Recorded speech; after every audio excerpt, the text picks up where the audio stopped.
Good evening and welcome to tonight's broadcast of the Speed Xfinity series presented by the Gold Octopus for tonight's Denton County Carpet Cleaning 125 here at the Milwaukee Mile.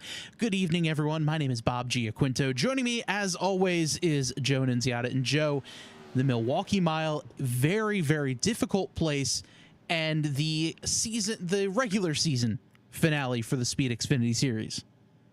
Definitely. It looks from an overlay perspective like, it's just an oval. It's not a big deal. And then you kind of get into it and start looking and you go, oh, not a lot of banking on this here oval. Yeah, not a whole lot of banking here, particularly flat racetrack at this 1 mile track. So you have to really protect your tires. You don't want to gun it out of the corner too hard to spin up the rears and heat those. And you don't want to overdrive corner entry as well. That's really going to heat up, especially the right front. And once that right front goes, you're not going to have any turn. Another thing you're going to want to watch out for is the bottom line is usually the preferred line. As we see, a little bit of contact there with the 15 of Ryan Newman and Ethan Amberg just behind all of them. Evan Williams involved there as well. You know, you really want to race down to the bottom of the racetrack. That's where all that grip is and that newer set of pavement on the bottom. And as you see on your screen there, this is a playoff cutoff race. After today, the top 10 drivers in the points are going to be fighting them for a championship. Everyone's points are going to reset in the top 10. And wherever they are, they get bonus points. They get more bonus points for wins. Here is the standings as of today after last week's Motegi Grand Prix race. Reese Bogue is your point leader. He is confirmed in for the playoffs. Same with Martin Plute, Chris Darling, and Evan Williams. Stan Hausman, 27 points to the good, 1 point ahead of Tim Branson. Stephen Kirby there as well. Getting a little bit further back down, though, Ethan Amber, 12 points to the good. Nicholas Cody, 6 to the good. And Stacy Hunter as well, 6 to the good. Those drivers might just be a little bit nervous coming into tonight. And guys, with all of it on the line, Jason Schue, 6 points out. Cedarius Deas, unfortunately, not going to be racing tonight. So very unlikely that Deas will be making his appearance in the playoffs. Garrett Austin, 11 points back. Richard Gregan, 17 points back. So a little bit of a dark horse to make it in. But tonight, Joe, it's all going to come down to this race. And to see who's in, see who's out. This could get wild. Yeah, it's always the right before playoffs where anything could happen. Especially in a track that is, for... as far as ovals go, seems to be a little bit more demanding than your typical ovals. Definitely, you really have to work the car, work the throttle, work everything just to get the car to actually turn the way it needs to turn, which is always very, very difficult. Tonight's race also is the Denton County Carpet Cleaning 125 here at the Milwaukee Mile. And, look, they're a veteran, family-owned and operated since 1992. Denton County Carpet Cleaning offers high-quality service to over 8,000 rental properties, and they've been voted top 2 carpet cleaning companies for the last decade, which is just phenomenal. Really just talk about a record that speaks for itself. If you're looking for top-notch carpet cleaning in the Denton County area, look no further than our friends at Denton County Carpet Cleaning. I don't know if it's the Jersey accent or what, but I really need to remind myself to emphasize Denton County Carpet Cleaning. You're not opening up a pizzeria in Jersey. Yeah, because otherwise it would be the Denton County Carpet Cleaning. Which is easier for me to say, but the New Jersey accent is just right in there. It's hard fought. That is for sure. Speaking of a little bit of a hard fight, look at this battle going on in practice between the 33 of Evan Williams and the 65 of Zachary Cox. Really putting on some pressure. And, I mean, Joe, look at these standings right now. Chris Darling, fastest in practice with a 30.05. Reese Bogue, 33 into the wall. Reese Bogue with a 30.08. Ethan Amberg with a 30.15. Martin Plute 30.17. Newcomer to the field. It's the 400 of Matt Schlosser.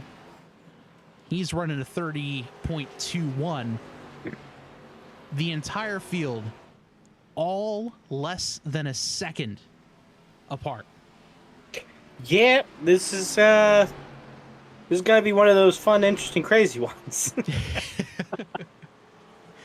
That is for sure.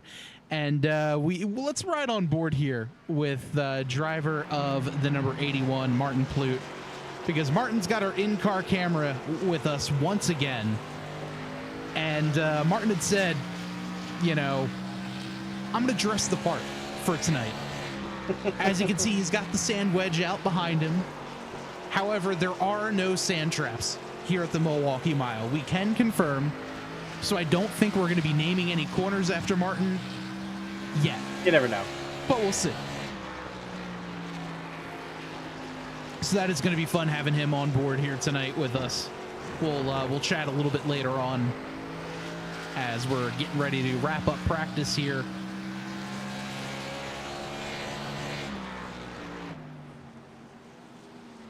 Here's Reese Bogue.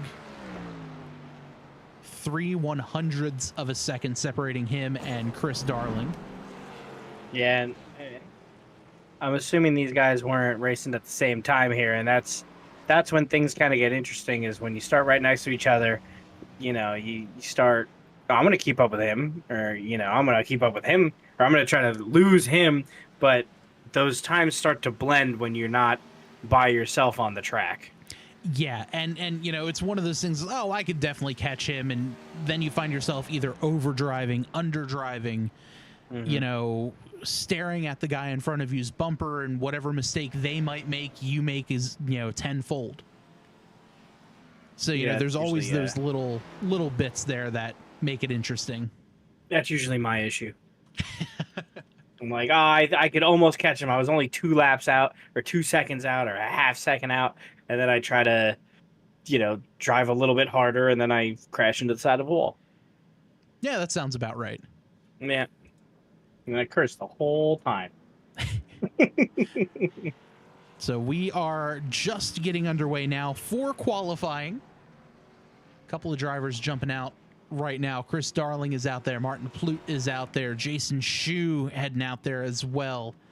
Ethan Amberg is on track. Newman on track. Tim Branson is going. Everyone out trying to get the best qualifying time they can. Take a look at the weather for tonight's race. 13-mile-an-hour wind. So that could play a bit of a factor depending on which way the wind is blowing. 66 degrees outside, 70 on track, so plenty of grip as it's just a little bit after 3 o'clock in sim. Didn't think wind would be an issue. Oh, yeah. Depending on where it is, the wind can really hurt you or help you. Depending on, you know, what corner, where it's coming from, could give you a great tailwind down the backstretch, or it could be coming across you as you're turning in and it pushes you out wide. Huh. As we ride on board here with the 92 of Tim Branson. And you can see how long you have to wait to get on throttle out of the corner. Schlosser fastest so far with a 30.14.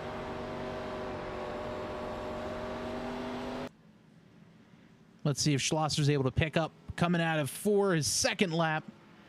He does, but only a little bit, 30.12. Chris Darling does a 30.16. Amberg there with a 30.21. Here's Stephen Kirby with a big old head of steam heading down the back straightaway.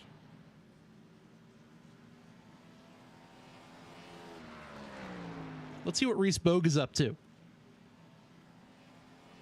Bogue crosses the line for his first lap, goes pole, 30.12.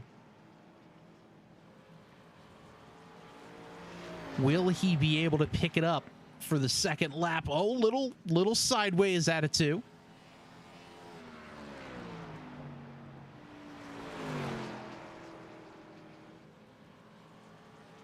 Will Bogue be able to pick up on his second lap? So far, nothing.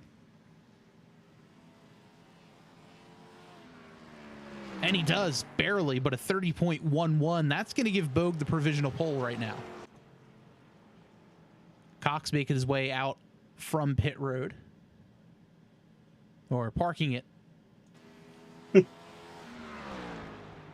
We're going to expect to see Bogue here practice pit entry. Talk about close. Less than 1/100th of a second. Yeah, I mean, Darling and Plute aren't right behind either 0.5 and 0.7 seconds. Sorry, 0.5 and 0.7. Absolutely wild.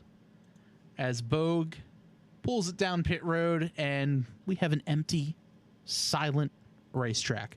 By the way, if you are joining us in the chat, make sure you let us know who you're cheering for and who you think is going to get the win for tonight's race. Schlosser is definitely one of the dark horses. He's just joining the league for tonight.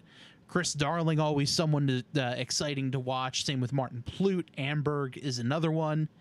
But out of those borderline drivers who are just either on the border of getting in or out of the playoffs, this could get pretty interesting. We have Stacy Hunter, who's right there in 10th, right on the line. Jason Schue 6 points back, trying to fight his way in. No Garrett Austin with us tonight. Yeah. So Schue is really just going to have to fight with Stacy Hunter. Odds are he will make it in because Nicholas Cody, who is in the playoffs currently, is not racing with us tonight. So odds are Jason Schue will make it in, but we shall see. It's going to be interesting to see guys like Scott Leonard, Ryan Newman. Leonard 26 points out, Newman 43 points out. We'll have to see where provisionals lie, where finishes lie. They very well could have a chance to make their way into the playoffs. Yeah, it's going to be a really, really fun and kind of crazy mix-up to end the regular season. That is for sure, as we're starting to get some drivers to show up on the starting grid. Let's take a look at the starting lineup for tonight's Denton County Carpet Cleaning 125 here at the Milwaukee Mile. Reese Bogue on the pole with a 30.119. Matt Schlosser on his outside, 7/1000ths of a second slower. Row 2 has the 11 of Chris Darling and Martin Plute, Ethan Amberg and Zachary Cox in row number 3. Evan Williams and Jason Schue. We were talking about Schue just a little bit ago in row 4. Stacy Hunter, driver of the Denton County Carpet Cleaning Machine, in 9th. Stephen Kirby in 10th. Tim Branson and Ryan Newman round up row number 6. And Zach Williams is going to be starting shotgun on the field, sitting in P13. Well, Joe, 125 laps, 125 miles. This very well could and will be a very exciting race. Yeah, I can't wait for this one to start. I'm really interested to see kind of what happens early on with all these guys. Is Bogue gonna kind of just take the lead and hope? I know he's locked in first place, but a victory is a victory. I'm sure he's still looking to win, but I feel like there's a lot of guys here who have a lot to race for. Yeah, and I think we're going to see exactly that when we drop the green flag. And, someone like Schlosser, who's brand new to the league, I'm sure he's going to look out and say, hey, I'm going to make a statement win right here, right now. I'm going to win my first race ever with these guys. Yeah. But I'm sure the nerves are sitting in there, too, saying, all right, I know this is the last race for their playoffs. Uh-oh. You know what I mean? Yeah. Yeah, exactly. I don't know what we're gonna what we're gonna see here. Well, all the questions will be answered 125 laps from now. The pace car pulls off, green flag in the flagman's hand, and we're racing here at the Milwaukee Mile. Bogue gets a great start as he's going to drive it off into turn number 1. Side by side, just a little bit behind him between Schlosser and Darling. And, well, everyone else on the field still side by side as they come out of turn number 2. Oh, one car on the wall. Looked like that was a 65 of Cox, but all looks like, well. Like right behind him also grabbed the wall just a little bit.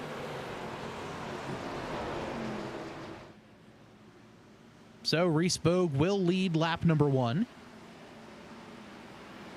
Top 3 have evened themselves out. Looks like top 5 now. As here comes Evan Williams just behind the 14 of Amberg.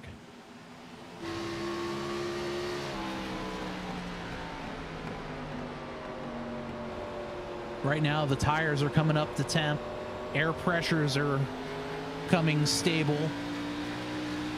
This is right where you can get the most out of your car. But this is also where your tires are the most susceptible to taking that damage and, you know, overheating,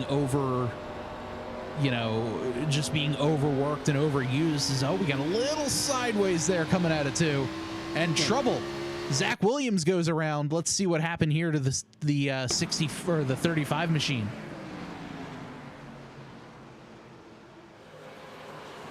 Little bit of a tap there. And that was just one of those, they kind of had a bit of a stack up. Williams wasn't expecting it right where that corner is. That's, I guess, all really it takes, that little tap.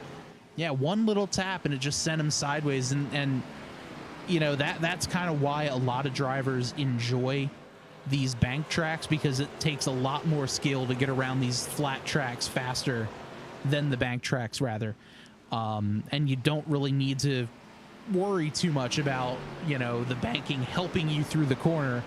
It's flat. It's all about grip. It's all about, you know, downforce. And one little change like that, little help, you're going around every time. So there you see the gap between Williams and the rest of the field. Williams down the back straightaway while the field just crossing the start-finish line. Good battle here between Hunter and Cox.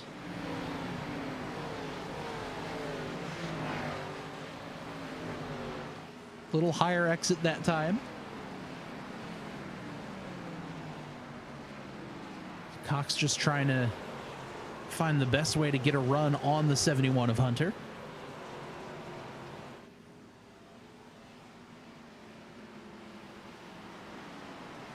Don't forget, cameras for tonight's broadcast are brought to you by our friends at Track Cams for Gourmets. They have a link to all of their info down in the description of tonight's video.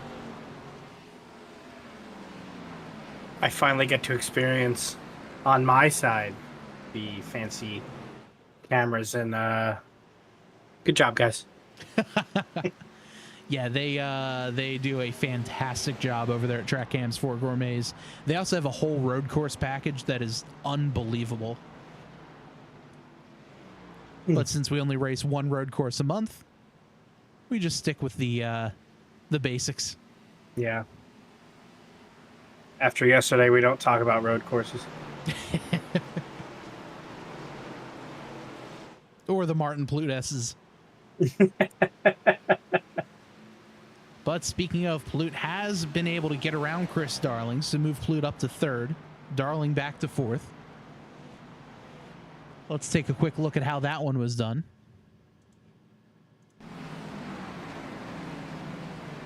Darling just went high and said, all right, bud, go for it. All you. And is able to make it stick coming out of 4.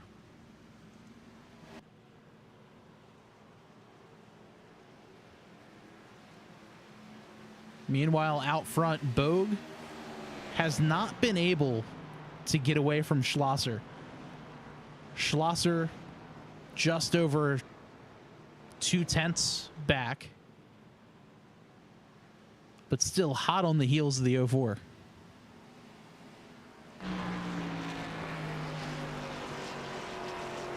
Schlosser peaks hide. Not able to get anything going there. And I think if I'm Bogue, I'm sitting there saying, all right, if he wants to try to, you know, kill the tires as much as he can, fine, let him go. Let him try the outside. But Schlosser able to make that one work. At least for the time being, Schlosser using that high side to his advantage.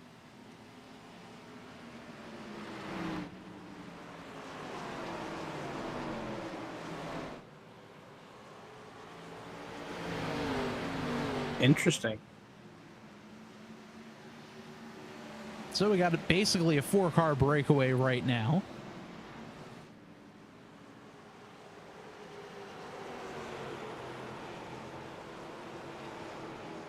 And a great battle there up front.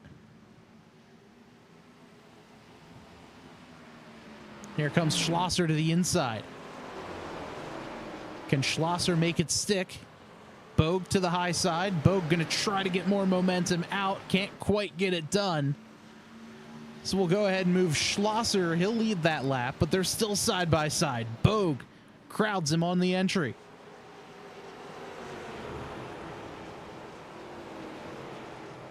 Is he going to cross him over? Here comes Bogue to the inside. Fierce all-out battle. That's going to let Plute catch up.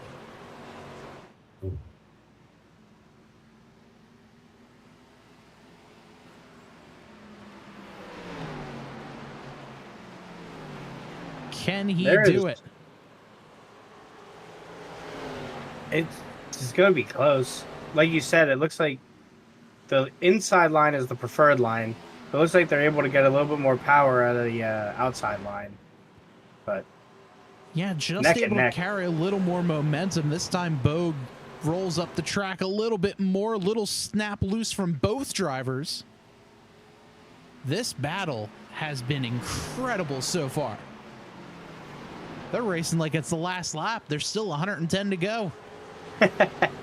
And with that, what are pits looking like? What are we talking about for tires, for fuel? You know, that is a wonderful question. I don't know what they're looking at fuel-wise, but as far as tires are concerned, they have 2 sets of tires in the pits. So we'll see when they elect to pit. If they were to do it on one stop, they'd have to do 75, which that's not going to happen. But maybe, you know, 60. I mean, I wouldn't even say that. Genuinely, I'm not entirely sure how that one is going to work out for him.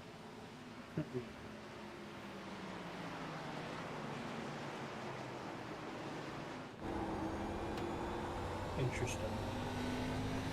And we're going to jump on board here with Schlosser. That gap has opened up to about half a second, just over. You can really hear those tires grind against the pavement.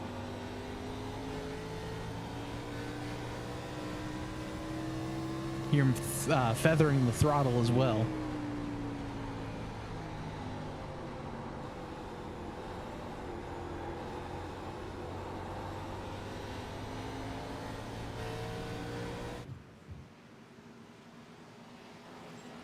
Now Bogue opens up the gap to about 0.8.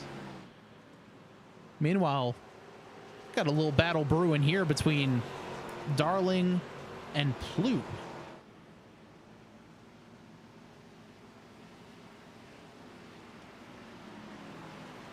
We'll see what Martin Plute's got going on. As it appears he has changed his driver suit mid-race. Impressive. Very impressive.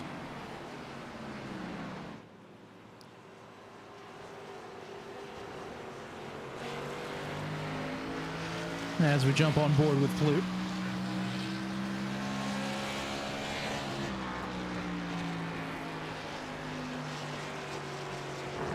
Able to roll it right along the bottom, use that rumble strip as a bit of a help when it comes to making the corner.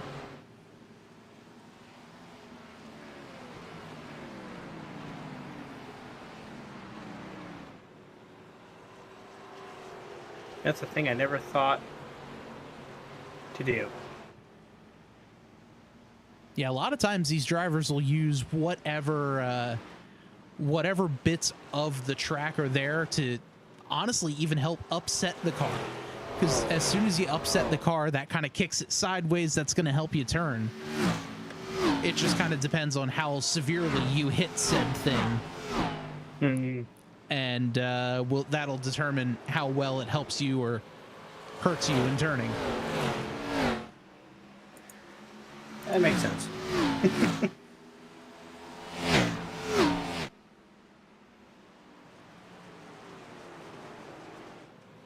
So we got a couple of different packs of cars running out there right now. So we have about our top 4 with Bogue, Schlosser, Flute, and Darling. A little bit of a gap. Then we've got a 3-car battle between Amberg, Williams, and Cox. And then Stephen Kirby by himself, Stacy Hunter by himself, Jason Schue by himself, Branson by himself, Newman and Williams both by themselves.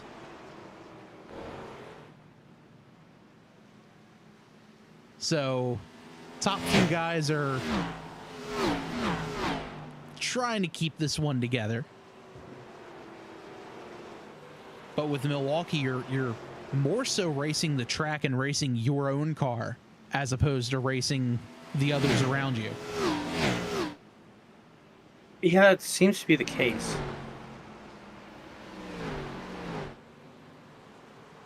It seems like everybody's kind of switched. Yeah. Seems like everyone's kind of minding their P's and Q's. Yeah, and I think too at this point in the race, you know, we have 100 laps to go. We've done 25. We had a great showing between Schlosser and Bogue a little bit early ago, and I think a lot of that was just a test. You know, just saying, okay, if I do this, he's going to do that. What if I do this? Oh, he does that. Interesting. And they kind of see that, and then they put it in the memory banks for a little bit later on. But look at this. Right on the back bumper of Schlosser goes Flute.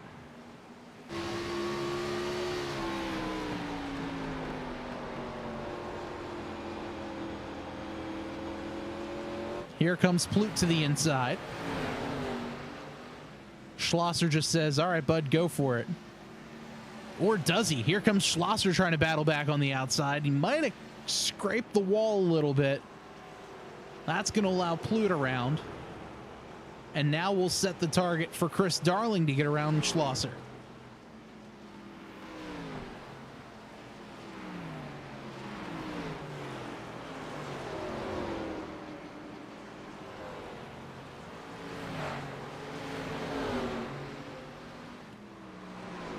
Stan Hausman in the chat says, hello from 25,000 feet above Tifton, Georgia. Another tricky pit entry tonight. That is for sure.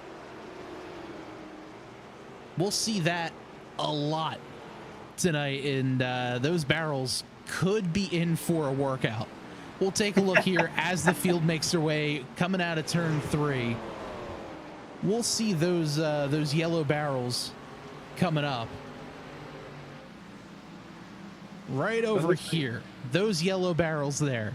It is a hard left-hand turn to get onto pit road. And if you're too hot, you're getting ran over every single time. It looks like we're getting ready to have our first lap traffic. Yeah, there's the 35 of Williams. Just moves out of the way. Don't mind me. Very smart thing to do, and this league here as a whole, a relatively new league when it comes to the Speed Xfinity series. But these drivers, they've been racing together for quite a while. An incredibly respectful group of guys racing tonight. You know, never a whole lot of drama or bad moves or anything like that. Just a lot of respect, a lot of hard racing, but clean racing at that. And I think it shows. I think it always, there's never any ill intention coming out of last. You're kind of, I'm a little annoyed. I could just bump into the leader real quick. None of that. So that's very good. Very level. The level of professionalism for these guys is, it shows the type of league they are. Definitely. And, you're not going to see, oh, I want a caution, so I'm just going to stop on track, turn around and drive backwards so the yellow flag comes out. Yeah. You're not seeing that here. You're seeing good, clean, hard racing. And if there's an incident or if there's an issue on track, it is what it is. We saw the 35 of Williams spin out. He turned it back around. He kept going. He very easily could have just parked it on the track and said, uh-oh, sorry, I guess my wheel disconnected. Shame that there's a yellow. But he didn't. That's not what this league stands for, and that is so awesome to see. Yeah, it's great.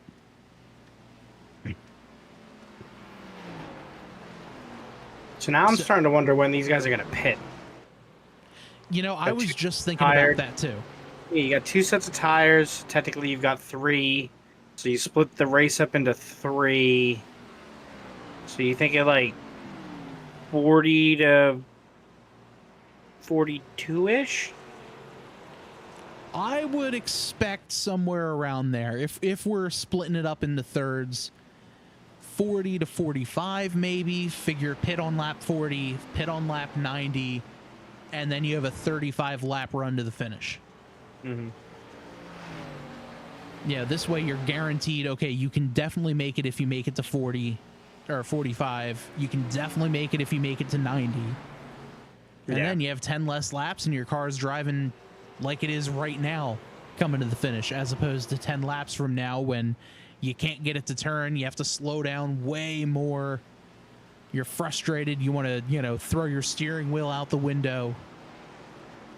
The car is going to be handling just a little bit better. Yeah. Or maybe someone like Ploot, Darling, Schlosser, anyone there, maybe they try to undercut. Maybe they want to be the first person to head down pit road. That's true. I have yet to fully understand pitting because it seems like it completely and utterly changes the race. But I have no understanding of how it does. That is completely valid and totally understandable. Pitting is one of those things where, you come down pit road and then it's a big old crapshoot. Do you try to undercut? Do you think you're faster than the guy in front, but you're going to go down and take tires now and try to create that gap? Because once you get fresh tires, your laps are automatically going to be faster than the guy on old tires. However, what you're gaining on the front end, you give up massively on the back end because, you may have 6 lap fresher tires than the guy in front of you. At the end of the run, they're going to have 6 lap better tires than you. So it's a big question mark of, okay, how am I really going to be able to get this to work? And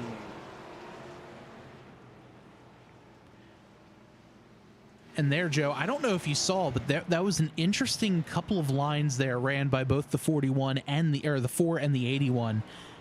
1 and 2, they're running right down there on the bottom. Let's see if Bogue rather does that again.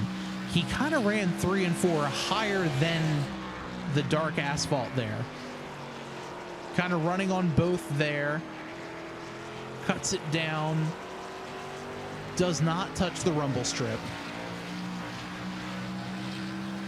That was a much better exit, I feel, than the last time by. So here's a question for you. Does the rumble strip degrade the tire quicker than if you were just running on asphalt? No, but there's slightly less grip. So you can kind of go in there, get on that rumble strip, kind of kick the car sideways just a little bit, and that's actually going to help you get through the corner a little better. So it's not so much tire degradation, it's more just balance changing.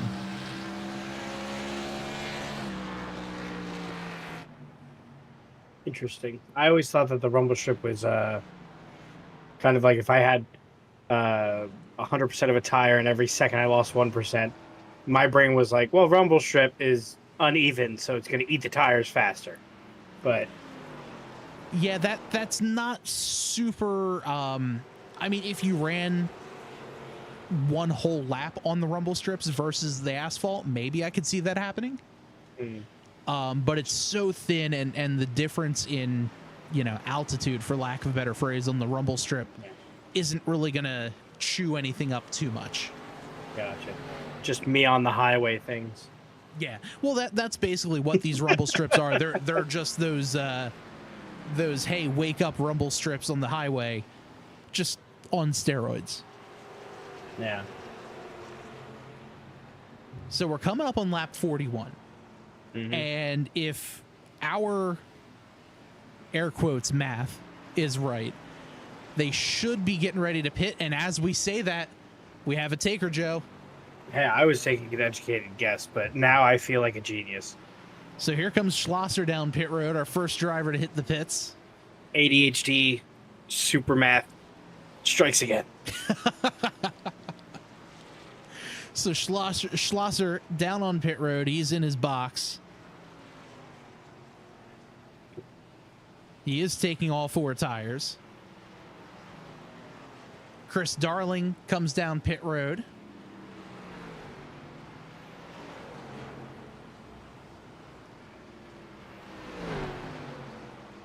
Darling hits his marks in the box. I know we've had a whole season, but I'm kind of just realizing now that Bogue's number kind of looks like a -4, not a regular 4. He is running the 0-4 because there is, or at least was, a 4 car that's out there. Same with the 14 of Amberg.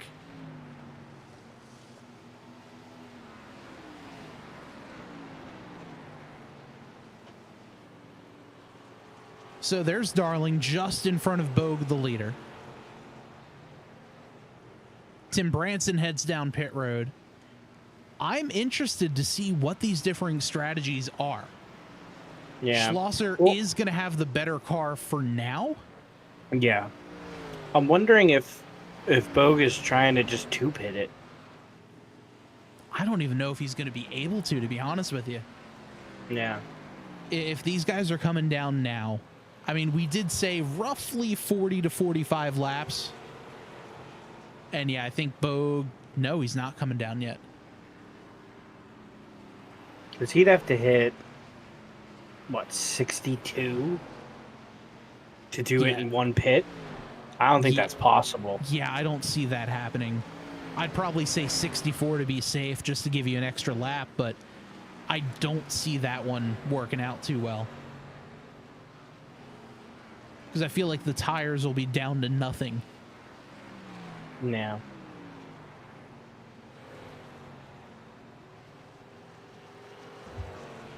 There's Plute.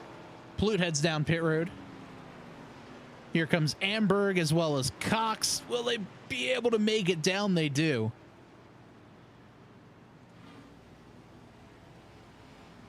So one of these Plute in his days, box. I need iRacing to put like water splash physics in those barrels as they smash them, just like a stream explosion of water in the air. That would be amazing. Give me realism. Or at least, giant piles of sand that come out. Yeah. like that, because those are just sand barrels in real life. I thought they were water. No. No. Some of the ones on the highway over on 287 are. Joe's like, ask me how I know. I saw someone drill one. Oof. Yeah. I mean, they're not hilarious in the moment because I was not that far behind, but like looking back, man, it was like the Fast and the Furious. Joe, an interesting point of order here. That's Reese Bogue. Reese Bogue obviously still has yet to pit. Martin Plute came out of the pits directly behind Bogue. Yeah. should everything cycle back around, this could be the gap between Bogue and Plute once Bogue heads down pit road. So kind of like a couple of weeks ago at Kansas, where pit stops changed the entire complexion of this race. I'm wondering if this is going to be the same deal, because here comes Plute able to get around the 04 of Bogue. Now Kirby, Williams, Hunter, Darling, and Schue, have they all? Who has and has not pitted yet? Is it just Bogue out? Yeah, it looks like the top 4 have yet to pit. So Bogue, Kirby, Williams, and Hunter. Got it. Darling on back has pit. Jason Schue has also not pit. Okay, so yeah, this is a split up there that has not pit. And I mean, look at the gap between Bogue and Kirby. 13, almost 14 seconds. Yeah. Between those drivers. I'm sure Kirby, Williams, and company are saying, "All right, come on, Reese, you got to pit. Let me let me get that point. I really want that point before I have to come down pit road." Right. I'm really wondering if he's trying to two-pit it. I mean, I would have said you're absolutely insane, but I don't know. I mean, here's Jason Schue heading down pit road. Ryan Newman jumps down pit road. I mean, can he run another 13 laps on this tank? I don't think I can see that happening. As Bogue, that might have been Bogue saying, "All right, 14, go around me the outside. I'm trying to pit here."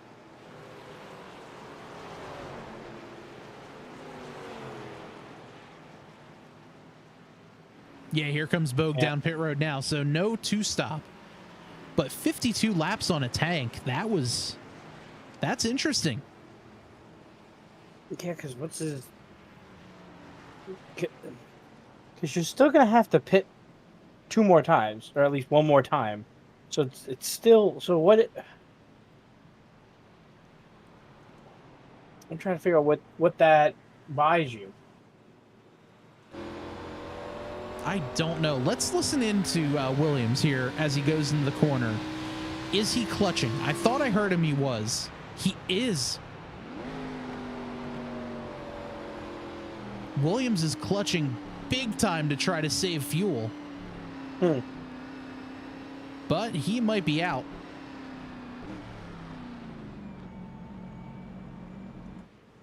So Evan Williams stayed out to lead that lap. Chris Darling is going to be inheriting the lead. And now he's got a 3-second lead over Martin Plute. Reese Bogue 7 seconds back, but he's going to be coming with a much fresher set of tires.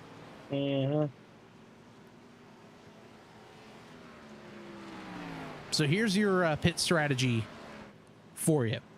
Darling last pit on lap 41. Martin Plute on 45. Schlosser on lap 40. Reese Bogue has an 11-lap tire advantage on the rest of the field. Bogue pitted on 52. Amberg 45. Cox 45. Kirby on 52. Evan Williams on 53. So those drivers there are going to have much fresher tires, and they'll have an easier way trying to fight their way up through the field. The only downside is Williams is 28 seconds behind Darling, who's our leader. Yeah.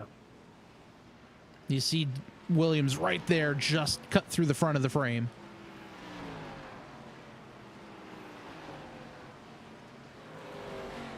Jason Schue makes his way around Tim Branson.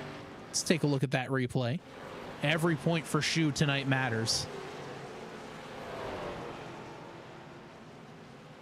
As he just drives down low underneath the 92.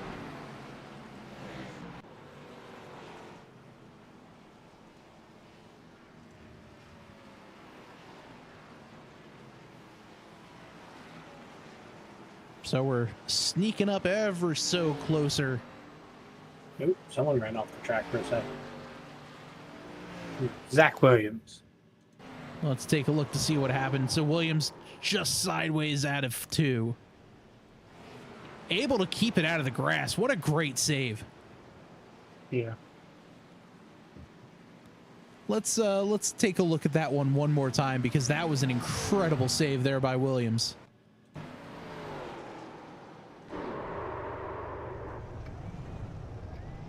Able to slow it down. Yeah, and that's he gets me. it I fired was back up. my back passenger or back driver side. I have a nice big dent in it from the wall. Yeah, and as we saw last night in TNR, mine, I would be missing a wheel at that point. Stock cars and road courses for me do not get along well. You could have stopped at stock cars for me.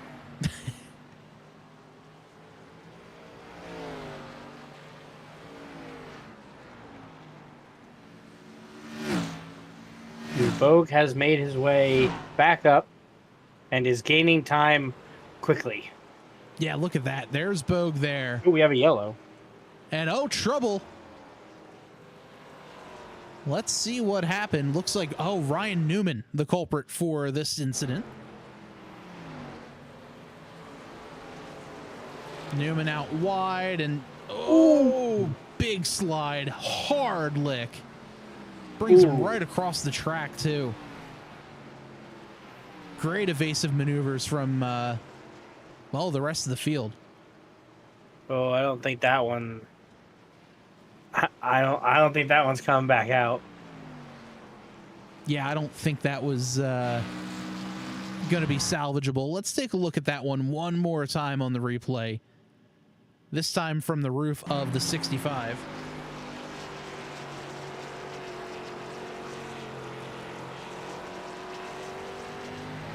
So you see the car come flying back across the track. So now, here's changes some things. Yeah, just a little bit. Stacy Hunter is our lucky dog. So the Denton County carpet cleaning Mustang is going to be getting the lap back.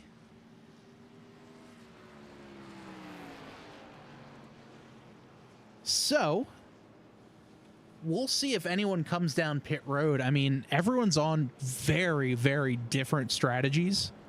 Yeah. I'm sure if I'm Bogue, I'm saying, nope, guys, don't pit. Stay out. I love having this advantage right now. Yeah.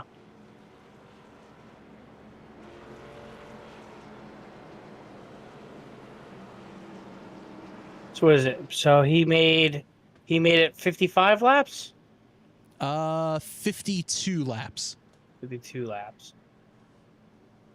As we get a bunch of pits. Yeah, it looks like the back half of the field is going to be heading down pit road. Jason Schue, Evan Williams, Tim Branson.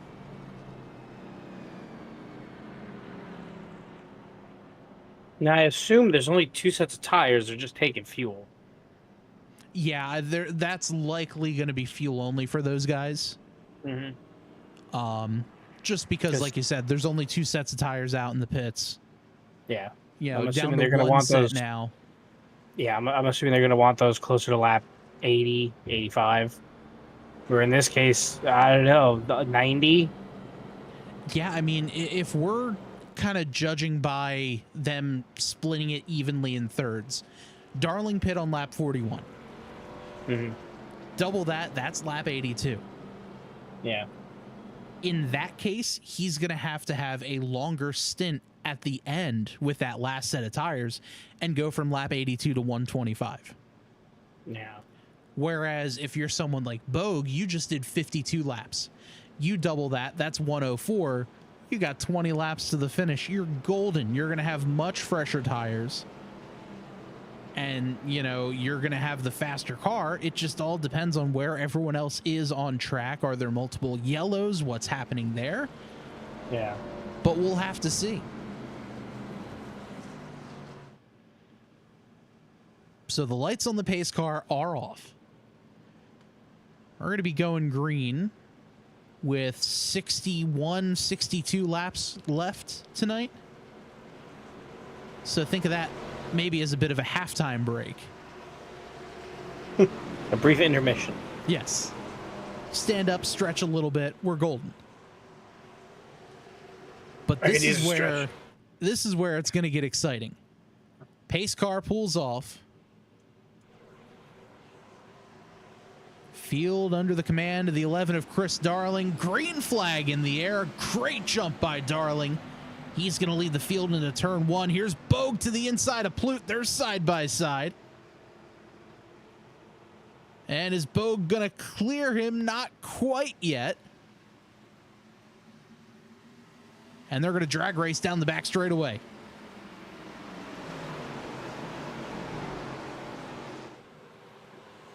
However, they are boxing in Bogue. No, Plute hard in the wall. So that'll give the position to Bogue. And now here comes Schlosser to the inside of Plute. Plute out there in no man's land. Bogue has fresher tires right now.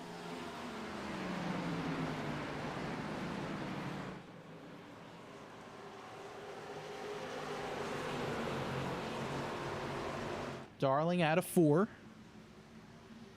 Down the front stretch. Darling's going to protect to the inside. Fakes to the outside. Here comes Bogue. Bogue not able to get the job done. Now Bogue trying to put the moves and the pressure on Darling.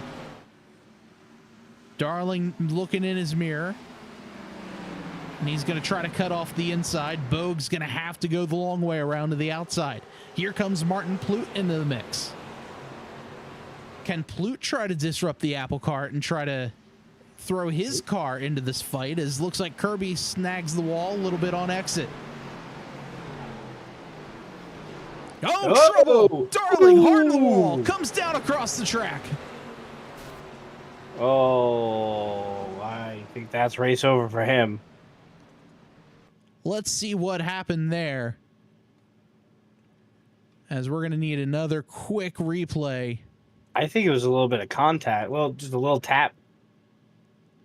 Let's see, was that contact or was that just netcode? Let's see here. As the field's coming down the front stretch. Darling is there on the inside. Bogue is on the outside. Bogue throws this one in. Don't know if we're going to be able to see. There's a little bit of contact there. And that just sends Darling hard into the wall.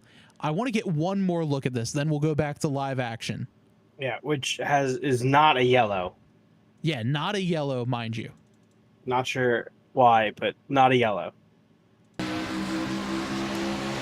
let's take a look here as they head off into turn 1. We have the drone cam coming. There's Bogue just on the outside. Is there contact or is there netcode? Netcode all the way. Zero actual contact there. And that just sends Darling hard into the wall. Wow. And, almost gets near into the miss. 65 of Kirby. And that black smoke does not mean there's a new Pope. That means the engine is gone. It's a new engine. Ah, that's true. It's like a new Pope.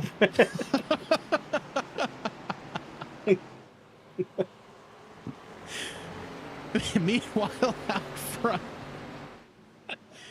Well, if you replay him crashing and I just go, gong, home of the ball, it's like, you've christened a new car. Same energy right there.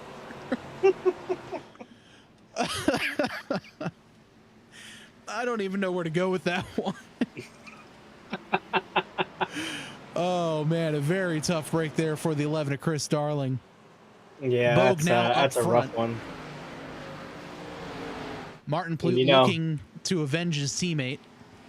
I'm sure in the chat there's some words being said back and forth to the drivers, but you could direct them over to the instant replay over here where Bogue did not make any contact.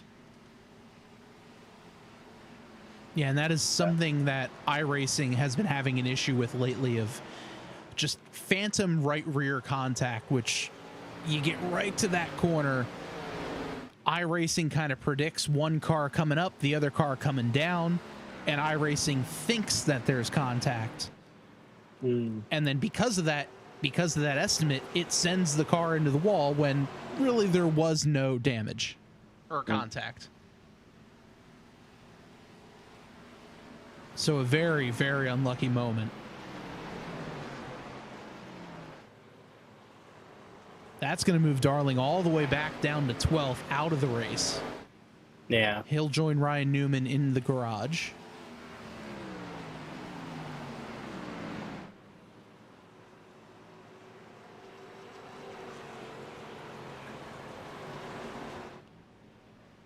A little bit of a battle further back between Kirby and Williams, as well as Amberg taking a peek on the 400 of Schlosser. Amberg grazes the wall just a little bit.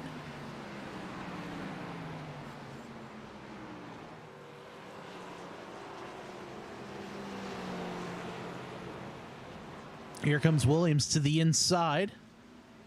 Can't quite get a nose in there on Amberg.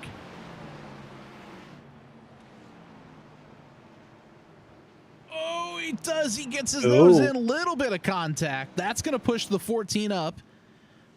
Move Williams in front of the 14. Now can Kirby try to make a move? Kirby goes to the outside. I don't think he was expecting Amberg to back up the corner that much. Here comes Amberg to the inside. Ethan Amberg, drag race to the line. Amberg has the spot as he drives it off into turn one. A little bit more possible contact there.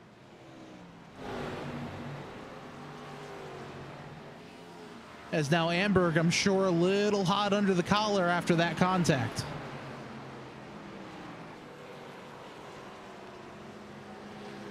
Great battle for fourth. Kirby in there looking to try to play vulture and pick up the spoils as Amberg gets back around Williams. Now that's going to allow Kirby to get right to the back bumper. Here comes Williams trying to peek to the inside. He can't do it yet. Car's all out of sorts as Amberg gets, or Williams rather, gets loose. That's going to let Kirby around him. Things are changing quickly here at the Milwaukee Mile. Milwaukee State Fair, or Wisconsin State Fairgrounds.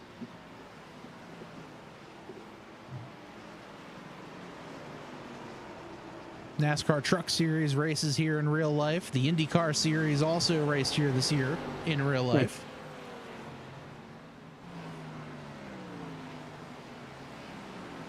I do always forget there's a Truck Series.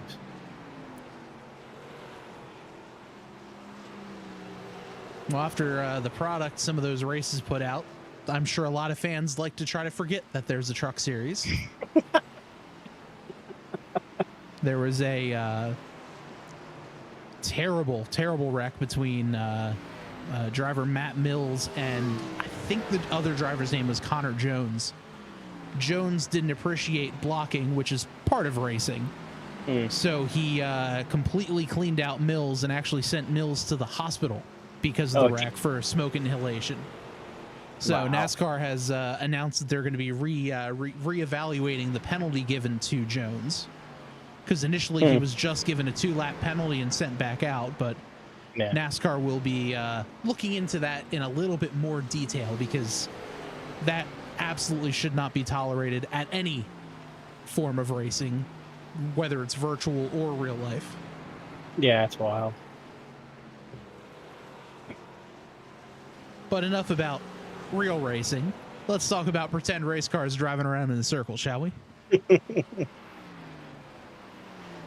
Because right now, Reese Bogue opened up about a second and a half, almost a second and a half over Martin Plute. So there's your gap. Yeah, between both Plute and Bogue.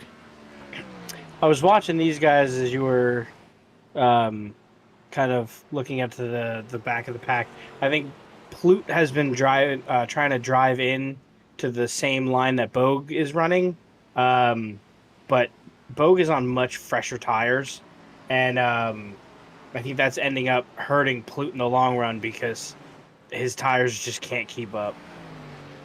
Yeah, and I think right now Plute's just trying everything he can just to try to pick up an advantage. Not quite working out for him. Here's Matt Schlosser, newcomer to the Speed Xfinity Series. He's got a bumper full of Amberg, as Ethan Amberg all over him, looking to try to make a move. Dublin, Ohio native. Stephen Kirby just behind him.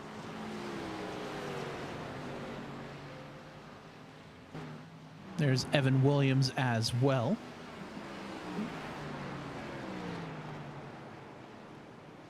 And then finally, last car on the lead lap right now is the 71 of Stacy Hunter. Driving that Denton County carpet cleaning machine. Mm-hmm. So as long as he stays in front of Schue, I think he's safe. Well, there is a full lap between both Hunter and Schue. So right now, Schue is the last car on the lead lap. Mm-hmm. There's Schue right there. Yep. Should a yellow come out right now, Schue is back on the lead lap. The race for the lucky dog is between Schue and Branson, which if we pull up the track map, they've got a little ways to go, a little bit of a distance. There's Schue exiting 4 now. And then you should see in the background that black car just exiting 4. That is Branson in the background. So those are the two drivers on the 1 lap down. Mm-hmm. 2 laps down are Zachary Cox, who is right here in the 65. He just came down pit road. So that was his final pit stop about 5 laps ago. Mm-hmm. Here's Zach Williams, also 2 laps down. He's fighting a little bit with Jason Schue. Right now, Williams is in 11th, and technically last place is Tim Branson.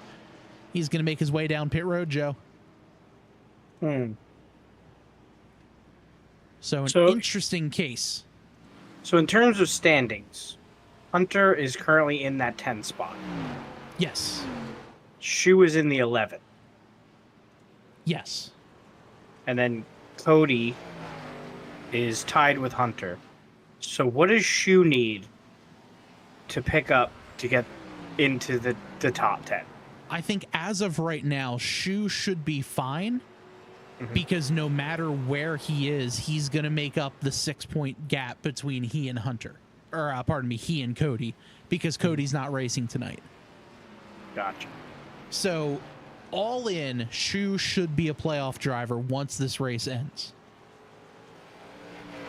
Cody likely will not be. Garrett Austin, unfortunately, will not be either. As we'll pull up the point standings right now. We don't have the points as they run. But Ethan Amberg should be fine. Schue should be in. Garrett Austin should be out. No Richard Reagan Jr. as well. No Scott Leonard either. Ryan Newman is out of the race, but a 13th place finish. That'll get him closer to the cutoff, but I don't see a way for Newman to make it into the playoffs after finishing 13th. Mm-hmm. So it could be very interesting to see as this race goes on what they do. But I would assume Jason Schue will be going playoff racing next week at Atlanta. Which, programming note, unfortunately for us, there will not be a broadcast for the Atlanta race. Full disclosure, I got called into work and don't have... have to be there for election night coverage at my job. So, unfortunately, real life has to come first. But we will be back in 2 weeks for our first playoff race.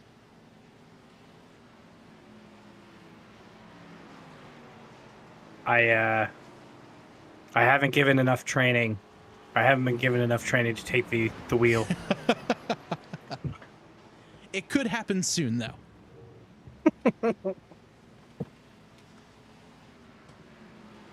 As I very kindly punch my microphone, trying to move it out of the way. So sometimes you gotta show who's boss. Right? Kirby heads down pit road. Likely will be his last pit stop of the race. Amberg heading down. Williams heading down as well. Joe, I feel like these two drivers have been glued and attached at the hip all race long. It would seem that way, yes. As there's Williams on pit road getting 4 tires. Bogue comes across the line. Martin Plute heads down pit road.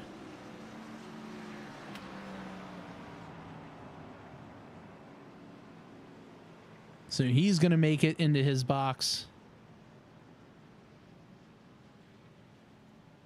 At first I thought he slid through the box thinking the yellow line is the box, but apparently there are no accurate box markings here at Milwaukee.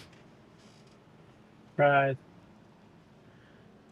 Just like that, here's Reese Bogue heading down pit road. Big lockup. I don't think he was too fast entering.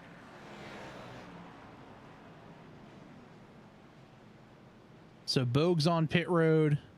Matt Schlosser heads down pit road. That should relinquish the lead to Amberg because Amberg already pit.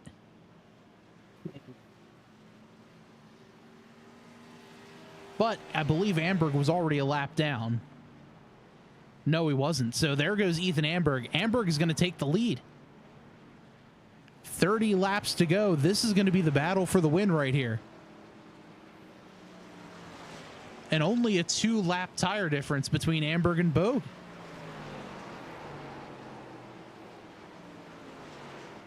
And oh, Bogue drives up high.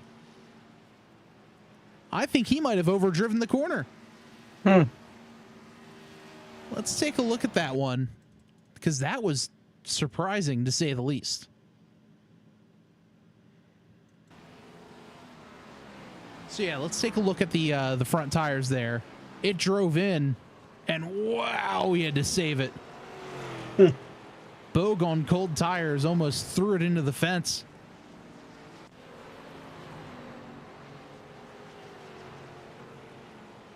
Now Amberg is going to have to put in a lot of work to keep Bogue behind. Just tracking them down. Martin Plute as well. About 2.5 seconds back.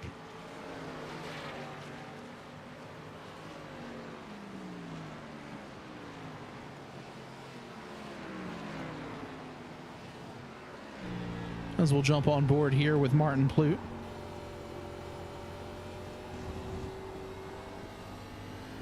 You can really see how much he's working on the wheel coming out of the corner.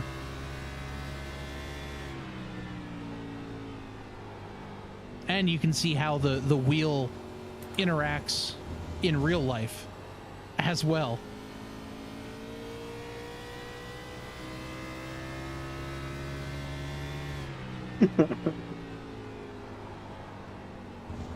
So we got a battle for the lead brewing.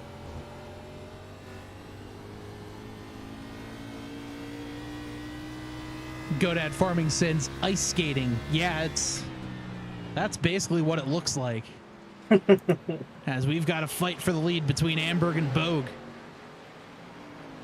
Amberg shuts the door high. Is Bogue going to take a peek to the inside? No, not yet. About a car length difference. And you can see how deep the 4 is really driving it in there. He's going to get to the bumper of Amberg. Here comes Bogue side by side down the front stretch. So we'll move Reese Bogue to the point. Amberg stays out high. He's going to cut back low. Try to get a good drive out of the corner. He does. Not going to be enough. 25 laps remaining here at the Denton County Carpet Cleaning 125.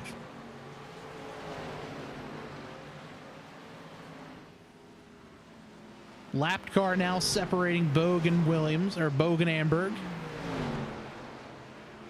as Williams slides up the track to let Amberg go.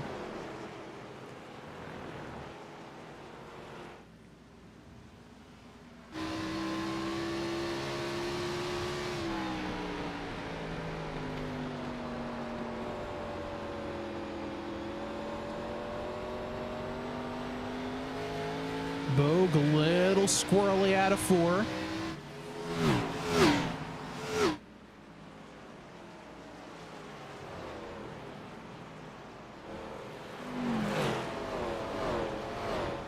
Sun starting to set here at Milwaukee.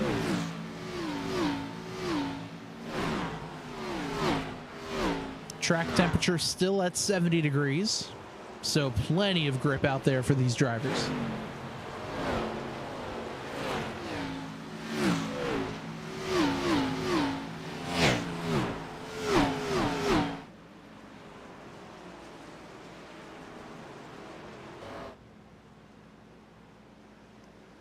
As here is Amberg trying to make something go. About a second and a half this time behind Reese Bogue. And he's got just over a second to Martin Plute, who's in third. Who hasn't lost a ton of time. In fact, I think he gained a little, so he's still in here. That is for sure. And I mean, taking a look at the tire difference, only about a lap difference between the three. Reese Bogue last pit on lap 94. Ethan Amberg back on lap 92. Martin Plute on 93. Heck, even throw Stephen Kirby in there. He's on lap 91. Mm-hmm. As, looks like Zach Williams goes off track. Believe that might have just been to let some of the lead lap cars go. Not the case. But able to keep pointed in the right direction. Yeah, I accidentally let them pass. It was more of a flare saying, "I'll go for it. Let me show you what I can do." Yeah, it's just to prove, you know. Yeah, it's falling with style, right? Yeah. So coming to 20 to go, Reese Bogue opens up a 2.4 second gap now. That gap is growing. The gap between Amberg and Plute, well, it's starting to shrink just a little bit as Ethan Cox heads down pit road.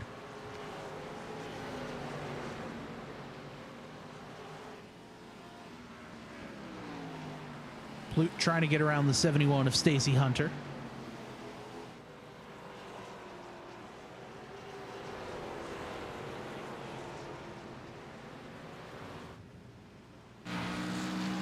So there's the gap. Just less than a second, maybe about a tenth of a second, give or 7/10 of a second, give or take. Now, well, now they're at half a second. So that gap is starting to shrink ever so slightly. Look at that gap close up. He's right on his bumper.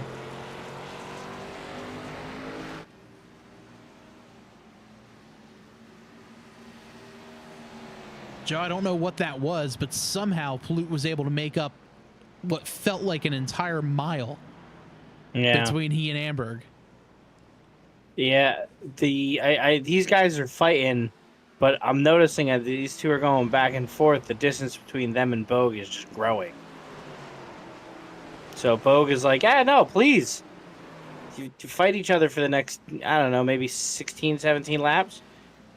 Yeah, it'd be real nice if you guys did that for me. Okay, thanks. Cox on pit road for an extended period of time, so it looks like Cox may be sending this one to the garage. As, Amberg gets loose. Can Plute strike? Plute trying to run the bottom.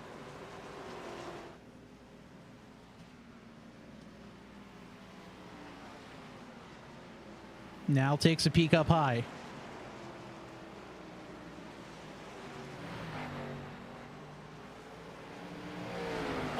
over the back bumper is Plute on Amberg.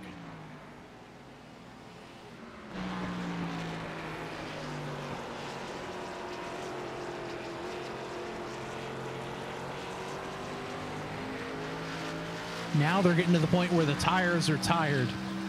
They don't want to grip onto anything anymore. Any extra bit of wheel you put in, any extra throttle you put in, the car just wants to swap ends.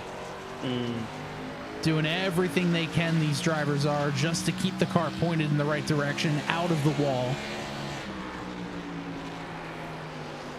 Oh yeah, and still while trying to fight for position. Right. Plute takes a stab up high, can't quite get anything done that time.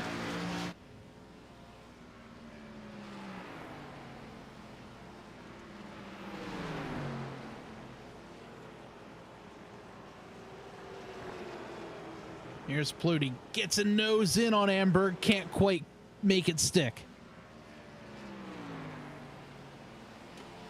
Bogue has opened up the lead now to 3.2 seconds. If anything happens up front, we'll take you there. Right now, though, this is the best battle on the racetrack.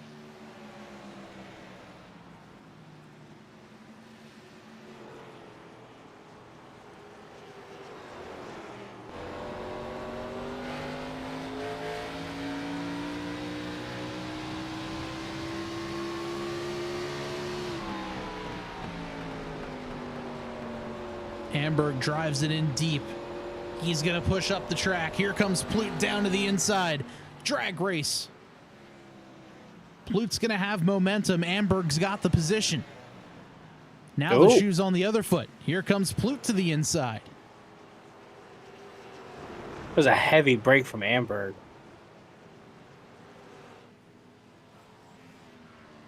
Very interesting, as Plute now able to make his way around Amberg. Is he going to have the time? I mean, last lap, he was held up a little bit while making the pass.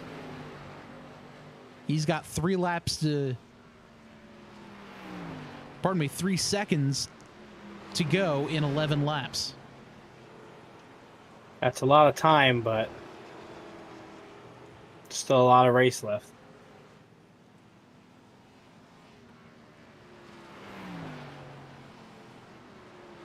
That time by, Bogue was 0.2 slower than Plute.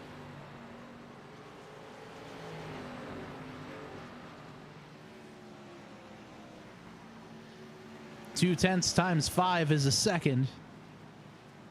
There's 0.3 that time Plute was able to pick up. 10 laps to go. 10 laps and 0.2. That'll make it even.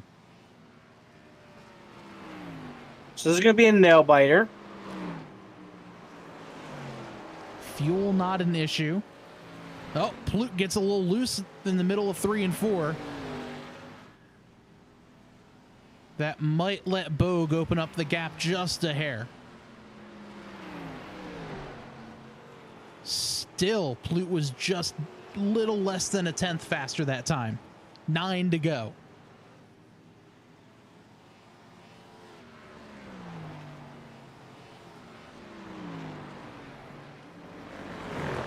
Plute still has Amberg right all over his back bumper.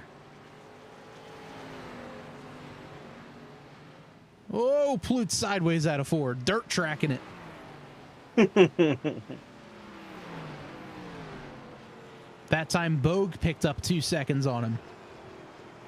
Yeah, maybe Bogue looked in his rearview mirror and went, uh-oh. Well, I guess I should gas it up a little tiny bit more.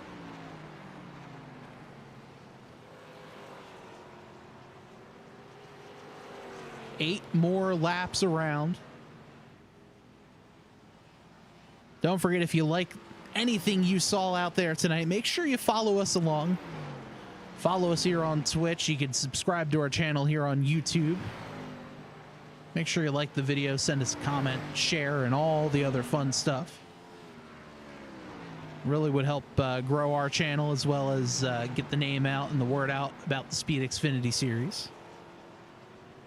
And the great sponsors that help us put these broadcasts on. Aces, Axes, the Gold Octopus, Denton County carpet cleaning, the sim wrap guy, so much more. But we've got 6 laps to go. Reese Bogue has opened up a 3-second gap over Martin Plute.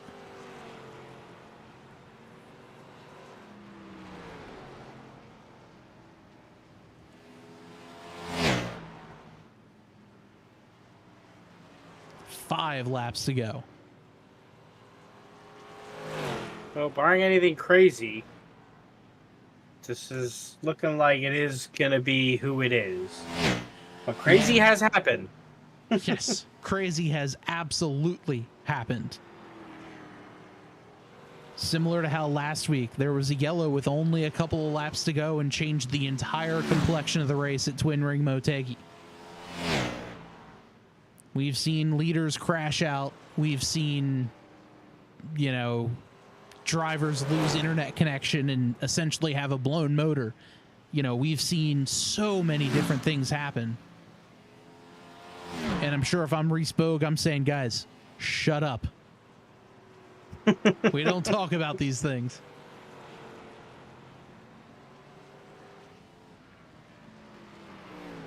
Three laps to go. 3.5 seconds is the gap.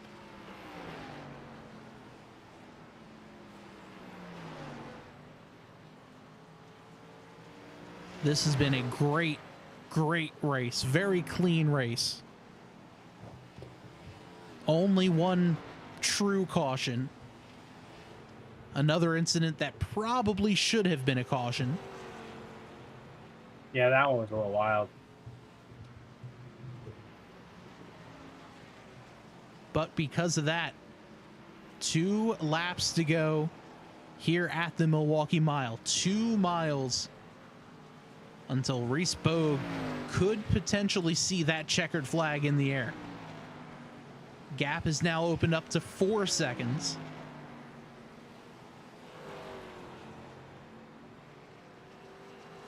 Reese Bogue started on the pole. Comes out of turn 4. He sees the white flag in the air.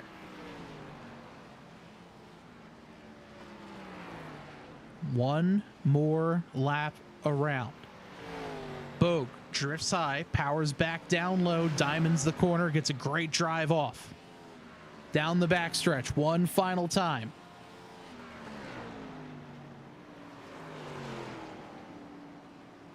Bogue, he sees the checkered flag in the air. Out of turn number 4, Reese Bogue is going to win at Milwaukee. What a race. Great win there for that number 4 machine. Martin Plute comes in second, Ethan Amberg in third. Here's Matt Schlosser coming across the line in 4th for his debut race. Stephen Kirby comes home 5th. Here's Evan Williams, now driving out of 4. Williams finishes P6. What a race. Some great battles all race long. And now Reese Bogue going to burn it down here on the front stretch in front of all these fans.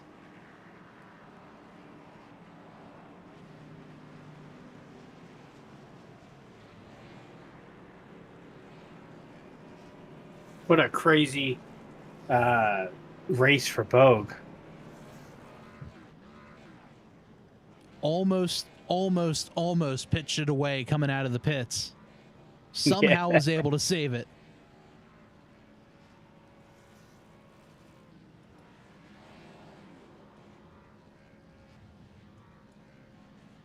So we are going to get our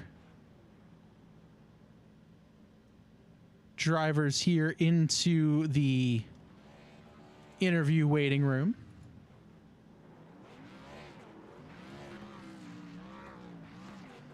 And Joe, let's get our post-race interviews situated. I do believe you've caught up with our 3rd place finisher, driver of the number 14 car, Ethan Amberg. Hey, Ethan. fantastic race. Congratulations on a podium finish. We were you were kind of all over the place. Ended up battling for second and having Plute kind of overtake you there. How did you kind of maintain your corner speed without kind of overworking your tires?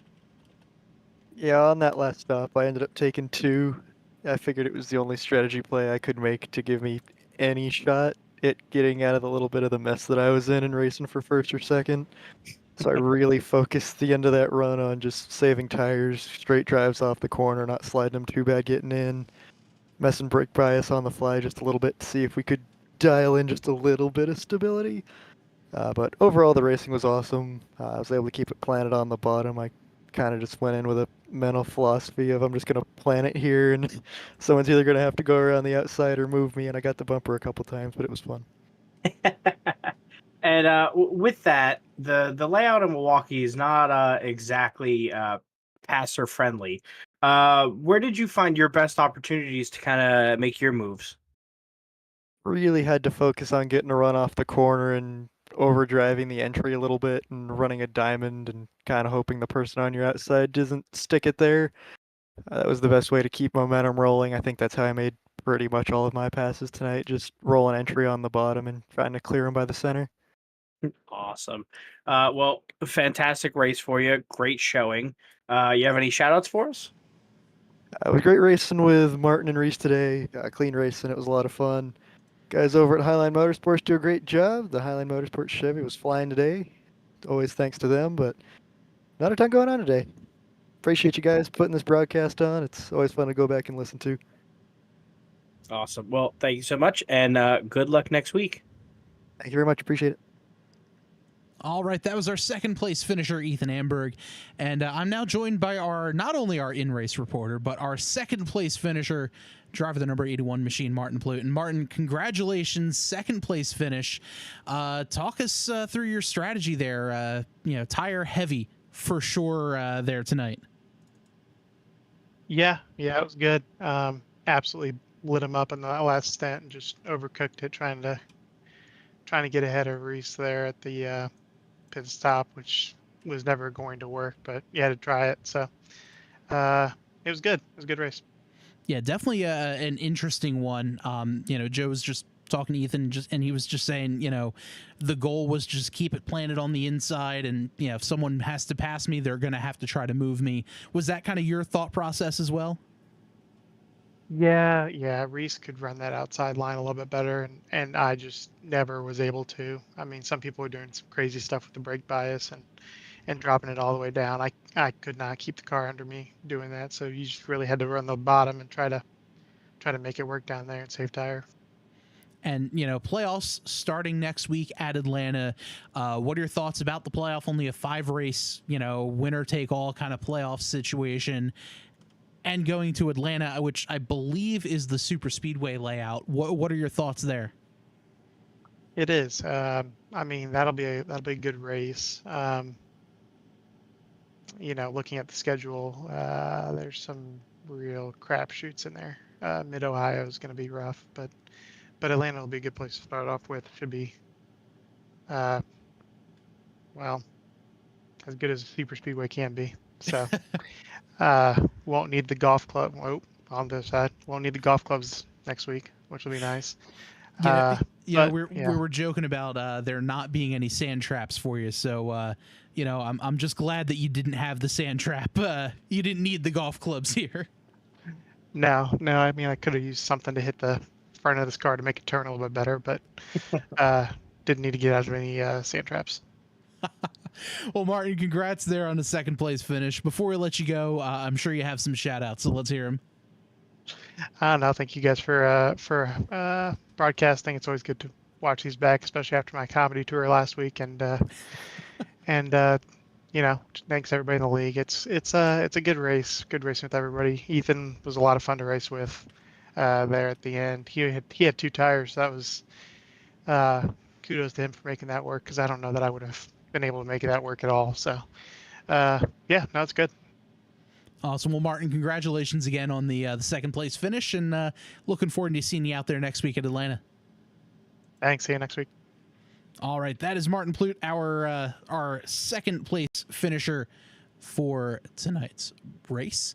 And Joe, I believe you've made your way down into victory lane with our winner, driver of the 04, Reese Bogue. Hey, Reese. Congratulations on the victory. You led a whole slew of laps. You had one of, if not the longest laps led before you pitted. What was your pit strategy going into this? Yeah, I kind of figured, looking at my grid up there at the beginning, that I was going to try and run long, and just save my tires for later in the race if needed, if we had late yellow or something. And when I say late, I mean like within like 30 to go, because I would have had to pit for fuel by that point regardless. But yeah, I was just trying to run the tires out. Really, I wasn't really looking at fuel, just running tires out, and they all pit about 20 laps before I wanted to, or 30 laps, whatever it ended up being. And like, well, I guess I got to come down and had to work a little harder than I would have liked to get back to him. But it's just part of it with tire strategy. And then we had that yellow, and I'm like, well, I can't make it on fuel, so there's really no point of coming here and getting a set of tires. So just really trying to play the long game with tires and save them for the end when I needed them. That makes a lot of sense. Now, a lot of the other drivers are talking about adjusting their brake bias and stuff like that. With the flat turns that are in this track, what kind of adjustments did you make to kind of keep up with that? Yeah, I felt like the stock setup as far as brake bias went was pretty close. I think I dialed a little more to the front as race went on, which would kind of be reverse what people would think. Just the way the right front needed to get loaded up to get heat and turn and keep the car rotating well. Just I noticed when I started putting more front brake to it, it kind of got better and better to a point per turn, and it just when it was turning in good and getting through the center good was good on exit. So really just trying to keep center and our entry into center good with that brake bias adjustment to the front helped a lot. Awesome. Well, awesome race. Fantastic showing for you. I'm sure you got some shout outs for us. Yeah, I want to thank my Coney Setup Shop, Stint Analyzer, Neonism, all the Gold Octopus guys, the Regenbogen Motorsports guys, all you guys for putting this on, everybody for watching, and I heard you guys might not be in the broadcast next week, so if that's true, you won't see you next week, but see the week after. But if you are, we'll see you next week.